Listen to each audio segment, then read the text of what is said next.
Hi guys, Scrappy again today. I hope you're doing well and enjoying your day so far. OpTic now losing 12 CDL maps in a row. iLLeY has decided that it's time to pipe up on the timeline about potentially making a return to the green wall. Kenny is still the man under the most pressure on the team from the outside looking in for sure, but internally, clearly, there are more issues than just that. Could iLLeY coming back in for Kenny be the change that they needed? Lots of the fans, though, do not necessarily think this is the idea, but also Gentlemates after last night's defeat. Rumour has it immediately afterwards, they're making another roster change. Hit the like button if you enjoy, subscribe if you're new as always, I would greatly appreciate it. Plenty as always to get into today. We're going to start here. Actually, not quite here. We're going to start here because there was a series last night, and I will keep playing this in the background for a couple of seconds, that we didn't get to cover because there was a lot that happened in the CDL last evening. Boston versus Toronto. This I thought would be an interesting series. It was. And actually, Boston won both of the hard points here, which is pretty impressive for them. It was honestly their search and destroy as well that was getting them wins at some point in addition, but Toronto's search continues to be pretty impressive. The Vault control turned out to be the swing here, really, and it went to 5. And in the end, it was a Beans masterclass in the game 5. Now, Beans clarified on Twitter afterwards that the birds and what he was up to here was not for the sake of the players on the organisation. He's got no beef with them, but he does have beef with the org, I guess, right? Because he was on Boston before. They decided to change their mind on the way that was going to go. The 1v2 that he clutched a couple of rounds earlier, that was the big one. But yeah, you can see Beans' reaction, I thought was pretty entertaining. And he did have a fantastic map 5 here on the skyline with many very important moments. But yeah, of course, Boston have made some questionable decisions over the last few years in terms of what they've done with their roster. Beans was there, now he's no longer there. And to be honest, this has been the first time that Beans has actually had an opportunity to have a full season with a full team from the start of a game on a team that should be pretty competent. But I think both of these teams are pretty good at the moment. And yeah, on the Boston side, it is tough because Awakening and Cammy, they've been the two guys under the spotlight mostly, I'd say, for this org at the moment. But Cammy had a better performance here, like he's clearly been working a lot on his search and destroy. And yeah, unfortunately for Boston, they did lose both search and destroys. I think there was a bit of a bug here on the map 5, but they lost both searches anyway. But Cammy did play better in the searches, which has been his big weakness. But Awakening was pretty bad this series, had a 0.8, and Purge had a 0.99, but, there were moments where Purge wasn't looking the best, and on the map 5 he just kept getting caught again and again in the same spot. Snoopy though, masterclass, 111 kills, 1.25 KT. This kid is I think Snoopy might be a top 10 player in the game right now. Genuinely, I think he's that good. Every series seems to be a masterclass, but yeah, just being held back a little bit by a few other things in the team. I do feel like Boston, if maybe they're a one-man change away, maybe a two-man change, but I think if they want to get to the real top level, the next level, because I think Snoopy's capable of it, to be honest, they maybe need something. But Toronto are pretty good as well. It was a great series. Game 5, banger in the end. The series, though, that was not so good was the series before, which was Gentlemates playing Surge. Gentlemates lost again, and this is what Skyz said, and I love reading these tweets because, it's just words for the sake of words. It doesn't really mean anything. Skyz says this: GG Surge lost 3-1. Gotta make the game not chaotic sometimes. Also, individually, gotta play better and get comfortable. Apologies to everyone. So, what does this even mean? I'd be interested to hear a translation in the comment section below, to be honest, because, get comfortable. It's okay, sure, I know the team's made a change, but you've had plenty of time to get comfortable with these players, no? Sure, does he need to step up individually? Yes. Did he have a 0.7 yesterday? Yes. Did Lunas play better? Yes. Now, Gataga has apparently, I've not been watching his stream, but supposedly Gataga has been very, and maybe surprisingly, let's say transparent on his feelings about the team. This is good, I think, but it does raise questions on whether this is how it should be handled. Because it does put the team and the coaching stuff and some other things under a greater spotlight, but apparently Gataga and his other guy Brook said on stream they want to test out Priestahh instead of Skyz for the upcoming games. They highlighted the fact that Priestahh was their dirty work player and that they missed such a player this weekend. They went 0-2 this weekend, of course, after the Lunas change. Gataga also said not everyone in the structure agreed that benching Priestahh was the right move. Personally, he didn't think that it was a good idea. So this reminds me a little bit of what happened with 100T back in the Cold War days, when they were kind of struggling, and at some point Nadeshot pretty much stepped in and said, all right, guys, this is what we're going to do. Cap, players, I don't care what you think. As the owner, this is the decisions that we're going to make. We're going to bring back Slash or whatever for LAN. That's kind of what they did. Interesting, though, that he mentioned this, because obviously Priestahh was dropped and Skyz stayed. That was the question, and understandably, people are coming to the conclusion of, damn, you know, Skyz, he snaked Priestahh, right? Got him out the team, kept his own spot. But look, if that didn't work, it was only going to last for so long. Who wanted Priestahh gone? Who wanted Skyz gone? Who came up with the decision to get rid of Priestahh in the end? That is a question. But Gataga now, as the owner, is saying, right, this team ain't working. Effectively, I'm stepping in and I'm saying, look, this is what we're going to do. And we're going to get rid of Skyz and bring Priestahh back in and see if that works for a little bit. It could be worth an idea, right? He did say as well, apparently, that Hook is not coming in. They're not going to get Hook. This is kind of interesting to me because as far as I'm concerned, they should at least be considering it. Whether it's a good idea to put Lynz and Hook together, I mean, you know, as I've said before, that would be chaos on the map, right? But it may give them some more upside. Could Kismet run a flex? Possibly, that's an option. So, yeah, I guess we'll see. But they like Kismet, Lynz is untouchable, he's not going to be dropped, and it makes sense. Like, and I also don't necessarily think that they need to. I know that there's some people arguing, saying, okay, well, you know, they're just keeping him because he's French. If they want to win, they can go further than that. But I think Lynz is good enough to be part of a team that can at least be competent. I don't think that dropping Lynz is the solution here, and he has been one of their better players with more upside. Is he HyDra? No, but you know, I don't disagree with keeping him around. So yeah, they're being very transparent. And then this tweet hit the timeline. Well, actually, there was a couple of other ones. aBeZy was kind of commenting on it because the fans, the Gentlemates fans, they want their explanations right. I will say, it is getting to the point, slowly but surely, maybe, where some of the fans are starting to get frustrated by it. Obviously, there are some French fans here in the replies still sending him some love. And, you know, 8's paid, keep the hard work up and it'll pay off. We trust the process and all this. You know, we trust you, let's win the next matches. So it is kind of incredible to see that there's actually still, you know, no problem, it will work out or whatever, sending love to the team and all this. I have trust in you. Like, as I've said before, you don't see this from many other fan bases, certainly not in the Call of Duty world when a team is struggling. But still, does it need to play better? Yes. And the team may need to blow it up. So this tweet hit the timeline last night.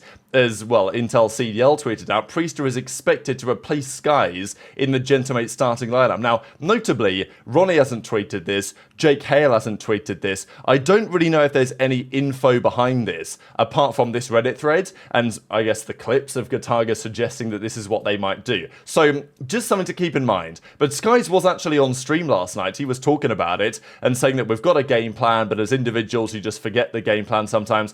To be honest, I do think it's been pretty badly mismanaged from the organizational perspective as far as I'm concerned, because, you know, even as aBeZy was saying in his tweets, the fact that they brought Lunas in this week and we had 3 days to embed him into our systems and how we wanted to play with him coming from a different team, this proved to be a challenge. And I'm like, yeah, of course it's going to be a challenge working with a new player over just a few days. But it didn't have to be this way. They played the major. They lost to OpTic. They came top 12. An OpTic that are not very good, as we know.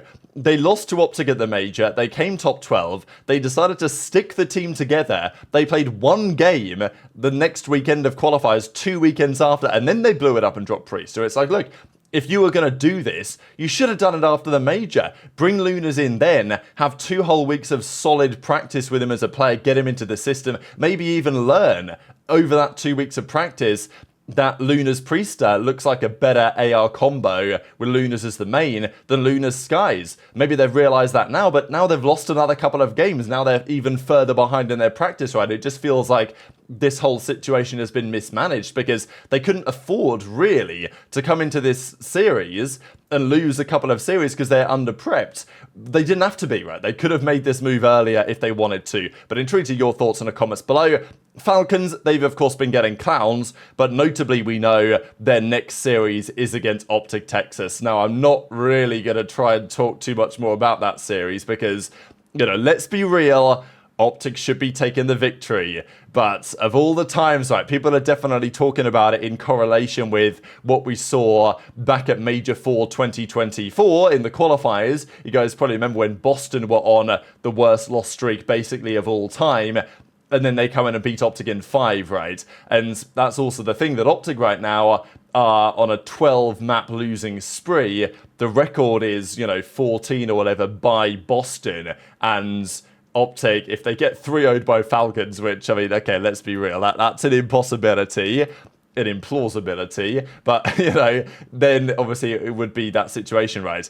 Hex, understandably, I do wonder about this because they brought this Kenny kind of montage up on the broadcast of his player cam when he obviously wasn't very happy about the situation. There was some debate as to whether they should have done this or not, but I think the CDL do this for a lot of teams.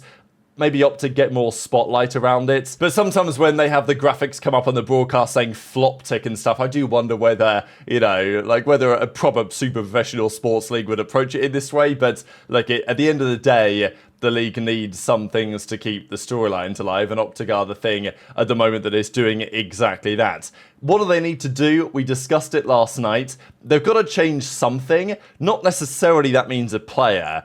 But, Octane mentioned it on the flank last night, and this is the point that I was making for the last few days, that OpTic were pretty nonchalant about what happened last weekends, where they were 0-6 map counts. They seem to have this feeling of, okay, no, it's alright, so we'll make it work, we'll improve, we'll get better.